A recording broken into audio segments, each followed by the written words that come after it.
¿Quién de niño no se quedó con las ganas de ver, además de a Santa Claus dejarte un regalo, mirar a Goku luchar contra los androides 17 y 18? Yo sí. Y si bien dicho evento lastimosamente nunca se volvería canon salvo al momento de reclutar al tipo para el torneo del poder, nos tendríamos que medio conformar con esta cinta, la cual hace un esfuerzo por recrear ese ansiado momento. Pero al margen de ello está plagada de acción y sin temor a decir es la que más contenido de humor tiene pese a ser de las más cortas de duración con sus poco más de 46 minutos incluyendo créditos. Además que veríamos el que probablemente ha sido el golpe más duro físicamente hablando que recibió el prota. Por lo que si tienes buena memoria seguro sabes de cuál hablo. Y como no podía ser de otra forma, vengo a contarles las curiosidades y errores a mi juicio que pude encontrar en esta cinta, por lo que sin más que añadir, empezamos. La historia arranca con 17 atravesando al Dr. Gero en su laboratorio, similar a su homólogo del anime, pero con la sutil diferencia que en la película lo atraviesa en medio del pecho, como casualmente se lo haría Yamcha aunque desde el otro lado, mientras que en la serie y el manga, lo atraviesan desde uno de los costados. Eso sí, respetando que al androide le arrancaran el brazo derecho cortesía de Piccolo, convirtiendo de esta forma al número 17 en el segundo antagonista que elimina gente dentro de las películas. En vista que desde ese momento hasta la posterior ejecución del viejo no hay rastro de ningún guerrero Z, es posible que en esta línea de tiempo el Dr. Gero haya conseguido llegar antes que sus enemigos a su laboratorio y vemos que en la parte baja, donde está su computadora principal, Cell es reemplazado por 3 cápsulas con sus respectivas etiquetas. De acuerdo al manga, el científico se deshizo de todos sus experimentos hasta el 15 porque los había considerado un fracaso, por lo que si bien no pudimos ver su aspecto, técnicamente hablando los androides de esta cinta son canon, pero me llama la atención por saber a qué se refería el doctor sobre un posible fracaso en ellos. Quizás sean difíciles de controlar como los gemelos, no querían pelear como 16 o alguna otra cuestión que lo llevó a esa decisión. De acuerdo al maestro Akira Toriyama, esta película ocurre en una línea de tiempo muy particular, donde para empezar Goku no se enfermó del corazón. El Dr. Gero no se deshizo de sus experimentos que fracasarían en la línea de tiempo regular y se sospecha que en esta ocasión, los androides 17 y 18 fueron detenidos por Trunks. Y muy probablemente este sea el personaje que fue asesinado por Cell antes de viajar en el tiempo. Por lo tanto, los eventos de la cinta transcurren en la etapa previa al entrenamiento en la habitación del tiempo, ya que Gohan mantiene el diseño perteneciente a esa parte y no puede convertirse en Super Saiyajin, siendo posible además que Piccolo aún no se hubiera fusionado con Kami, aunque eso es mera especulación ya que no aparece ningún dios de la Tierra. Los diseños utilizados para el maestro, Ulon y Krillin son exclusivos de esta cinta, aunque en la película de Broly la ropa que utilizaría el pelón se parece, con la diferencia que en ese caso es un estilo formal. ¡Y ese miserable merece la muerte! Por parte de Gohan tiene semejanza al visto en la previa de la llegada de Mecha Freezer y durante las clases de manejo de su padre con Piccolo, aunque con un color diferente en la parte baja y utiliza los zapatos que le regaló el Namekiano. Y finalmente Milk, quien por primera y me atrevo a decir única vez hace gala de unos zapatos blancos, chal amarillo, una faja blanca y el lazo en su cabello es rojo. Parece que a alguien en el estudio de animación le quiso dar diversidad a los personajes.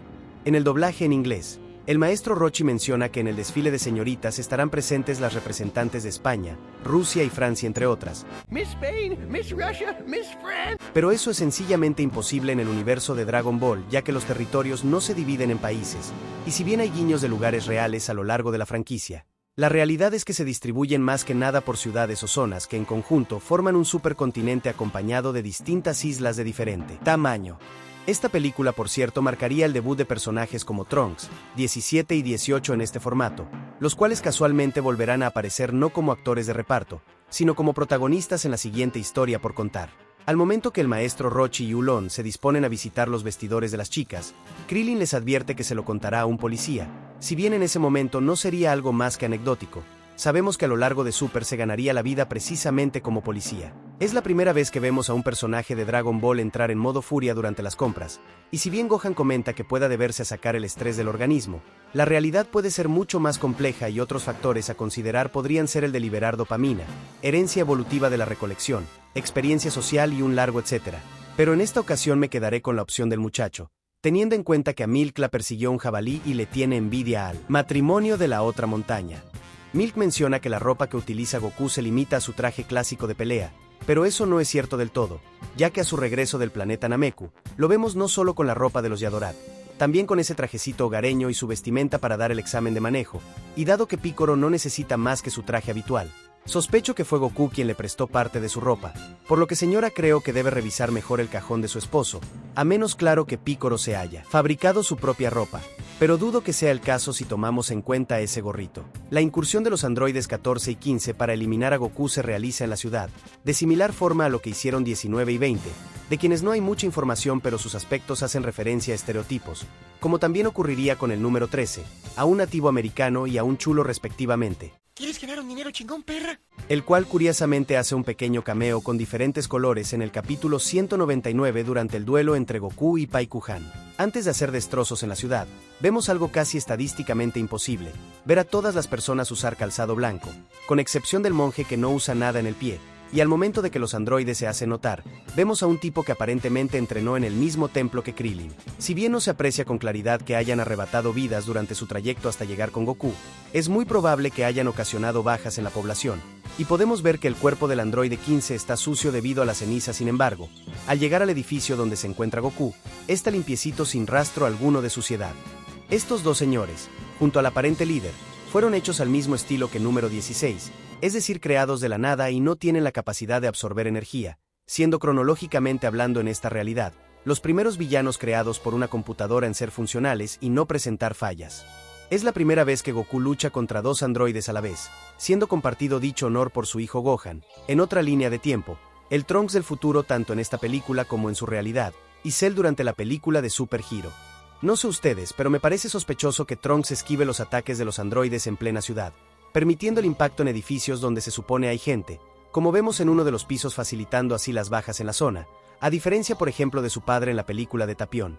Pero no vaya a ser Bulma quien ande ahí porque se tanquea el ataque como Goku con la supernova de Cooler, y el hipócrita todavía osa decir eso. Escucha, señor Goku, si seguimos peleando en esta zona de la ciudad, habrá más víctimas. Al momento que deciden cambiar el lugar de la pelea por el desastre que estaban ocasionando, Gohan decide ir a apoyar a su padre y a Trunks, pero Milk se niega a ello, por lo que su hijo le pregunta: Mamá, quiero saber una cosa, ¿qué es más importante, el estudio o la vida de mi papá? Y dicho diálogo se parece un tanto a lo que le dice Goku también a Milk luego de su regreso a la Tierra. Pero entonces, ¿son más importantes para ti los estudios de Gohan que el futuro de la Tierra? ¡Exactamente, Goku! Es la segunda vez dentro de la franquicia que Krillin es víctima de un ataque en la retaguardia, ya que además de esta patada, fue mordido por Yajirobe en esa zona cuando andaban entrenando para la llegada de los Saiyajin en el templo sagrado.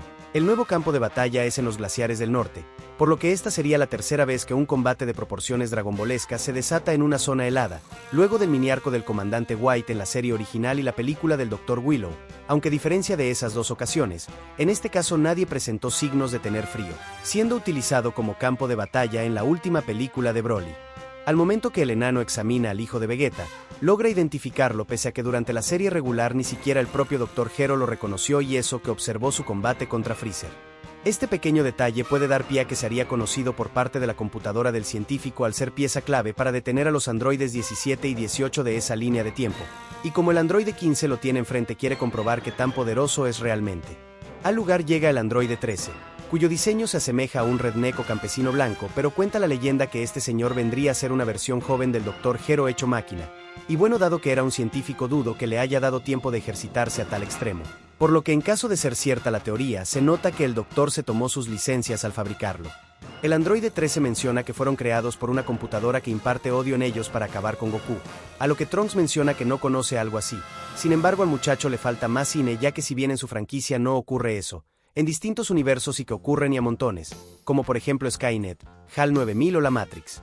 En el doblaje en inglés podemos escuchar que el androide 13 se burla de Trunks diciéndole despectivamente que tiene un corte de cabello de $30. Don't you lecture me with your $30 haircut. Y no sé ustedes, pero a mí me parece caro un corte de ese precio, tomando más en cuenta la época en que se produjo ese doblaje allá por los inicios de los 2000 y básicamente le decía niño mimado, entrando aún más en personaje estereotipo que le tiene envidia a los citadinos. Al momento que Trunks sale de entre los bloques de hielo todo fachero y se dispone a atacar al androide 14 con su espada, este señor despliega aura para detenerlo, siendo la contraparte del anime cuando la propia 18 hizo ver esa arma como si fuera de papel. El androide 13 menciona, luego de que Goku sobreviviera a su ataque, que es el primero en salir librado de dicha técnica, pero eso no tendría sentido ya que es la primera vez en que el tipo sale de su cápsula para hacer destrozos, salvo que ya antes lo hayan utilizado y el recurrido a esa técnica con alguien de mucho menos poder. Al momento que Vegeta salva comillas a Goku de esa bola de energía, le dice que el único en eliminarlo será él, repitiendo de esta forma el mensaje que hizo al momento de rescatar a su rival tanto contra el androide 19 como contra Metal Cooler. No es la primera vez que Vegeta y la palabra enano van en la misma oración, ya que si bien ahora él es quien intimida al rival con esa palabra, Ni creas que ganarás esta vez, enano. en una ocasión anterior Kiwi se refirió a él de esa forma momentos antes de partir al planeta Nameku. Escúchame, enano. Y más adelante la previa al torneo del poder, el propio Freezer, ¿Acaso me sigues teniendo miedo, enano?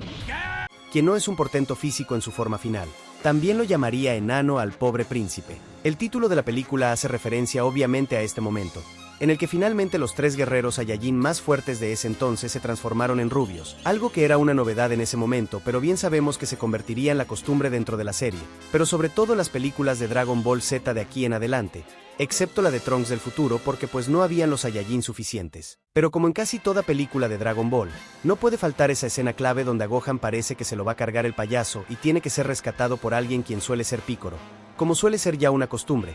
Pero lo que no me explico es qué rayos hacía el verde bajo el hielo. Que lo de Vegeta saliendo detrás del bloque ya me parecía raro, pero lo de este tipo se lleva las palmas. Al momento que Piccolo y el androide 13 hablan. Con mucho gusto te eliminaré, ¿aceptas? Cierra tu apestosa boca. No sé ustedes, pero me recuerda un tanto a su diálogo con el Dr. Gero cuando se pone faltoso y le dice: ¿Por qué no vienes a preguntármelo? Te lo diré al oído, viejo asqueroso. No es muy común que un personaje de Dragon Ball sea visto tomando alcohol, por lo que si bien no está confirmado que esa bebida sea para adultos, sí que hemos visto a personajes dentro de la franquicia que lo han hecho, como a Bulma, el maestro Rochi, a Gohan ebrio y Goku con trago en la mano por dar algunos ejemplos. No es la primera vez que Vegeta decapita a alguien para derrotarlo, ya que recordemos en la saga de Freezer hizo lo propio con Gurdo probablemente porque entre otras razones. Ay, por favor, no me hables tan de cerca, tu aliento apesta. Es la segunda vez que Trunks parte por la mitad, aunque desde un sentido diferente, a un enemigo de amenaza considerable, siendo el primero Freezer, aunque no por ello serían los únicos, ya que mucho tiempo más tarde haría lo propio con Zamasu fusionado. Dado que fueron derrotados en sus respectivos duelos, es fácil llegar a la conclusión de que los androides de esta película son más débiles que los gemelos, ya que incluso el robot 13 ya había sido acorralado, pero al reunir los chips junto a las bombas y asimilarla a su cuerpo para convertirse en ese gorila azul, se podría decir que este señor sería un prototipo de Cell al tener la capacidad de fusionarse con otros androides, aunque no se puede descartar del todo que los otros 2 derrotados no tengan también esa facultad. Este animal sería el segundo villano en mostrar una forma final llena de esteroides, ya que recordemos antes fue Garlic Jr. quien fue al gimnasio, y luego le seguirían Broly y Bojack, casualmente todos en las películas a excepción del enano, pero su arco fue tan malo que haré como si nunca ocurrió. Al momento que Trunks intenta rescatar a su viejo de las garras del enemigo, se puede tomar como un guiño a la pelea de Vegeta con 18, cuando al tipo le rompen un brazo y su hijo intenta ayudarlo, valiendo barriga en ambas ocasiones.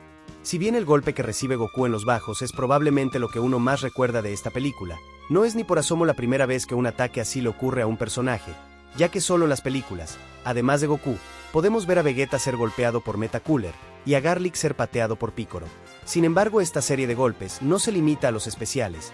Durante la serie regular, por ejemplo, personajes como Yamcha o el General Blue sabrían lo que se siente recibir un buen golpe en la zona íntima. Al momento que Goku está formando la Genkidama como último recurso, vemos a su hijo protegerlo del ataque enemigo.